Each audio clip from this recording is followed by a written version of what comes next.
Taste the Milky Mist ice cream. வேலை வாய்ப்புடன் ஆசிரியர்களின் நேரடி கவனத்தில் ஃபேஷன் டிசைனிங் படிக்க ஆண்ட்வே ஸ்கூல் ஆஃப் டிசைன். குறைந்த விலை நிறைந்த தரம் தங்கள் தேவைகள் அனைத்தும் ஒரே இடத்தில் ஜெயச்சந்திரன்.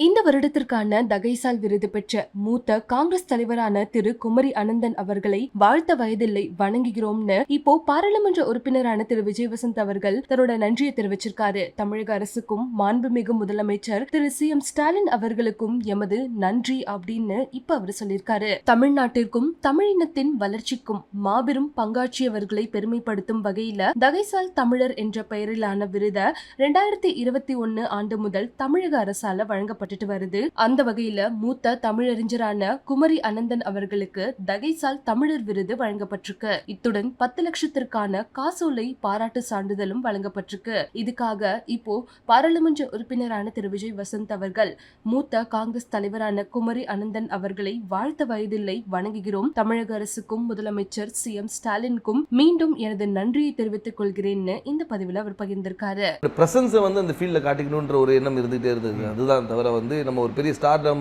இதை எதிர்பார்த்து பண்ணலை. இப்போ இந்த இதுவே ரெக்கக்னைஸ் பண்ணியிருக்காங்கன்னா அது வந்து நேரில் பெரிய விஷயம் தான் சொல்லுவேன். இப்போ தந்தையோட மறைவுக்கு பிறகு அந்த டைம் பேசினாங்க. ஸோ அந்த குடும்பத்துக்கு தான் நாங்கள் வந்து சில விஷயங்கள் பண்ண வேண்டியது இருக்குங்கிற மாதிரி காங்கிரஸ் சில தலைவர்கள் பேசினாங்க.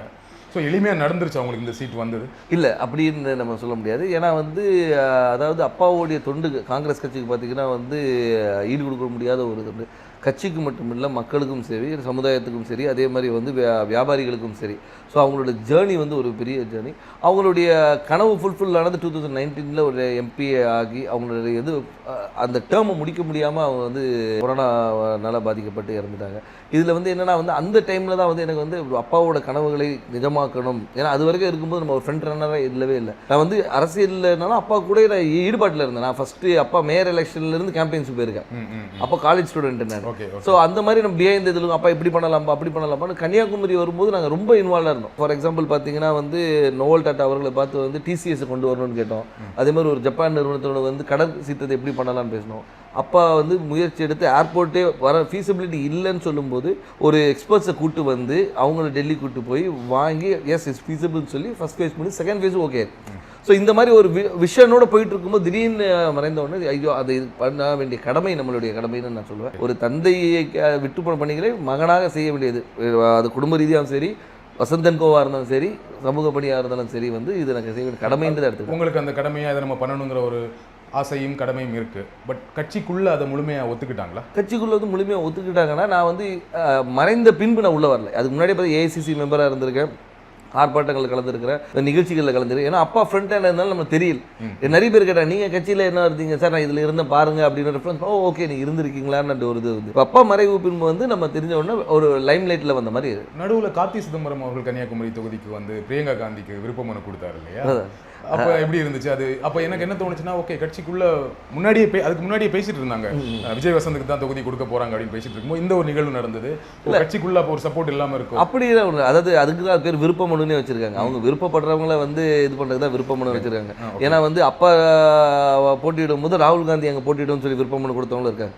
ஸோ அதனால அந்த விருப்பத்தை வந்து ஒரு அகில இந்திய தலைவர் நம்ம தொகுதியில் கன்னியாகுமரி வந்து காங்கிரஸோட கோட்டையாக இருந்த ஒரு இது, காமராஜர், குமரி அனந்தன் இவங்கெல்லாம் வெற்றி பெற்ற ஒரு இது, டென்னிஸ் எல்லாருமே வெற்றி பெற்ற ஒரு காங்கிரஸோட இதாக இருந்தனால அந்த ஒரு பலம் இருக்கிறதுனால வந்து பண்ணால் நல்லா இருக்கும்ன்ற ஒரு இது. இப்போ சீட் கொடுத்தாச்சு, எந்த அளவுக்கு நம்பிக்கையாக இருக்கீங்க? ரொம்ப நம்பிக்கையாக இருக்குது. மக்கள் என்ன ரெஸ்பான்ஸ் சொல்கிறாங்க? மக்கள் ரெஸ்பான்ஸ் ரொம்ப நல்லா இருக்குது, ரொம்ப நல்லா இருக்குது. அதே மாதிரி என்னென்னா வந்து ஆதரவும், அதாவது வந்து முதற்கண் வந்து கட்சியோடைய ஸ்ட்ரென்த்தும் இந்த எங்களுடைய கூட்டணியோடைய பலமும், அதுபோல் அப்பா விட்டு சென்ற பணிகளும், அதுபோல் ராகுல் காந்தி அவர்களுடைய வருகை, அது வந்து அந்த கரெக்டாக அந்த மார்ச் 1 வந்தது வந்து ஒரு பெரிய எழுச்சியை கொடுத்தது. எங்கள் தொண்டர்கள் மத்தியிலும் சரி, பொதுமக்கள் மத்தியிலும் ஓகே நம்ம ஊர் வந்திருக்காங்க, அவர் பண்ண, அதாவது ஒரு தலைவராக வராமல் ஒரு தொண்டனாகவும் சராசரி மனிதனாக வந்தார். இப்போ நீங்கள் வந்து எல்லா தலைவரும் வராங்க, மீட்டிங் போகிறாங்க, அப்படி இல்லாமல் ரோட்டில் ஒரு டீ கடையில் நின்று ஒரு பையனை கூப்பிட்டு பேசி அவங்ககிட்ட ரன்னிங் இன்ட்ரெஸ்ட் இல்லைன்னா ஷூஸ் இருக்கா, இல்லைன்னா ஷூஸ் வாங்கி கொடுத்து அனுப்புகிறேன். ஸோ இந்த மாதிரி ஒரு இதுக்கு பர்சனல் கனெக்ட், திடீர்னு போய்ட்டு இதுக்கு ஸ்கூலில் போய் தண்டல் எடுக்கிறாரு, இன்ட்ராக்ட் பண்ணுற ஸ்டூடெண்ட்ஸோட. அதே மாதிரி பார்த்தா இது முந்தின இதில் பார்த்தா நெசவாளிகளும் சரி, விவசாயிகள் இன்ட்ராக்ஷன், மீனவர், அந்த மாதிரி எல்லாரோட கனெக்ட் பண்ணும்போது வந்து நம்மளோட ஒருத்தர் அவர் அப்படின்ற ஒரு அஃபினிட்டி வருது. அது போக மட்டும் இல்லாமல் இப்போ ஆளுகின்ற BJP அரசு மீது உள்ள எதிர்ப்பும் அதிருப்தியும் கூட ஒரு பெரிய பலமாக இருக்கும். கன்னியாகுமரியில் பிஜேபிக்கு கொஞ்சம் ஸ்ட்ராங் இல்லையா? பொன்னார் அவர்கள் ரொம்ப ஸ்ட்ராங்கான கேண்டிடேட் தான் இல்லையா? அதை மறக்க முடியாது. கண்டிப்பாக அதை நம்ம மறுக்க முடியாது. நம்ம வந்து அதாவது பிஜேபி தரப்பில் திரு பொன் ராதாகிருஷ்ணன் அவர்கள் வந்து ஒரு 2 முறை எம்பியாக இருந்தவர் தான், ஒரு பெரிய வேட்பாளர். ஆனாலும் எங்களுடைய கூட்டணி, அதாவது எங்கள் திமுக சார்ந்த கூட்டணி வந்து மிக பலமான கூட்டணி சொல்லலாம். அது வந்து திமுக மட்டும் இல்லாமல் எங்களை சார்ந்து இருந்த மதிமுக, அதுக்கு ஒரு விடுதலை சிறுத்தைகள், அதுக்கு ஒரு முஸ்லீம் லீக், அதுக்கப்புறம் மனிதநேய மக்கள் கட்சி, இது எல்லாமே பார்த்திங்கன்னா வந்து எங்களுடைய ஒவ்வொரு பேஸையும் கவர் பண்ணுது. அதாவது ஒரு முஸ்லீம்ஸ் கவர் பண்ணுது, திமுகவோட ஸ்ட்ராங் ஹோல்டு, மதிமுகவோட ஸ்ட்ராங் ஹோல்டு, அந்த மாதிரி வந்து எல்லா பாக்கெட்டும் கவர் பண்ணி எங்களோட ஸ்ட்ரென்த்தை வந்து நான் இன்னும் மொபிலைஸ் பண்ணி வச்சுருக்கோம். ஸோ இப்போ பார்த்தீங்கன்னா வந்து இது வந்து எங்களுடைய ஷுவர் ஷாட் விக்ட்ரின்னு சொல்லலாம். ஸோ உங்கள் கூட்டணியோட ரொம்ப ஸ்ட்ராங்காக இருக்குது, அந்த கூட்டணியை ஒரு பெரிய வெற்றி தேடித்தரும்னு சொல்கிறீங்க. கண்டிப்பாக. திரு வசந்தகுமார் அவர்களுக்கு கன்னியாகுமரி தொகுதி மக்கள் வாக்களித்தாங்க. ஏன் விஜய் வசந்த் அவர்களுக்கு வாக்களிக்கணும்? ஏன் உங்களுக்கு வாக்களிக்கணும்?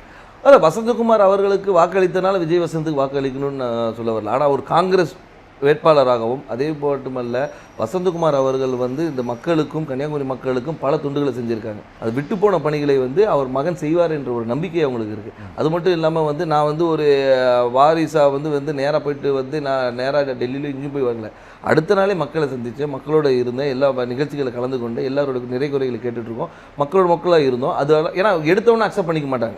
கேட்குற கேள்விக்கு தான் சொல்கிறேன், அதை அக்செப்ட் பண்ண வைக்கிறதுக்கு நான் ஒர்க் பண்ணேன்.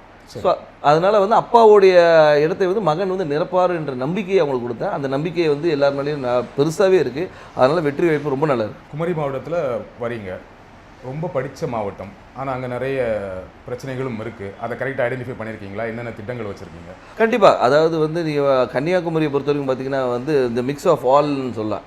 அதாவது கடல் இருக்குது, மலை இருக்குது, எல்லாமே இருக்குது. அதனால் வந்து மக்களுடைய தேவைகளும் அவங்களுடைய இதுவும் நிறைய வேறுபாடுகள் இருக்குது. ஒரு பாக்கெட்டையும் நாங்கள் அனலைஸ் பண்ணி வச்சுருக்கோம். அதாவது இந்த மக்களுக்கு இது தேவை, இவங்களுக்கு இது தேவையில்லைன்ற அளவுக்கு அனலைஸ் பண்ணி வச்சுருக்கோம். மக்களுக்கு விரோதமான எந்த ஒரு சட்டத்தையும் கொண்டு வரக்கூடாது என்ற ஒரு முடிவும், மக்களுக்கு எப்போவுமே நன்மை கொடுக்கணுன்ற ஒரு சட்டத்தை கொண்டு வரணும், அவங்க மக்களுடைய வாழ்வாதாரத்தை உயர்த்துகிற அளவுக்கு என்ன செய்யணுமோ அந்த திட்டங்களை கொண்டு வந்து. எனக்கு தெரிஞ்ச வரைக்கும் குமரி மாவட்டத்தில் வாழ்வாதாரம் ஓரளவுக்கு நல்ல வாழ்வாதாரம் இருக்கும், எல்லாமே படித்தவங்களாக இருப்பாங்க, வேலையில் இருப்பாங்க. ஆனால் என்னென்னா அங்கே என்ன வேலை கிடைக்குன்னா, ஒன்று படித்து முடித்தா டீச்சர், பெண்களாக இருந்தால் நர்ஸு, அப்படி இல்லைன்னா இப்போ ஒரு சமீப 10 வருடங்களாக சாஃப்ட்வேர் இன்ஜினியர் நிறைய பேர் வந்து சென்னையில் வேலை பார்க்குறாங்க, ஃபாரின் போவாங்க, கப்பல் போவாங்க, இந்த மாதிரி வேலை செய்வாங்களே தவிர மாவட்டத்துக்குள்ளே வேறு என்ன வேலை வாய்ப்புனா எதுவுமே பெருசாக கிடையாது. ஃபேக்ட்ரிஸ் கிடையாது, சாஃப்ட்வேர் கம்பெனிஸ் கிடையாது. அப்போ அதற்கான திட்டங்கள் என்ன?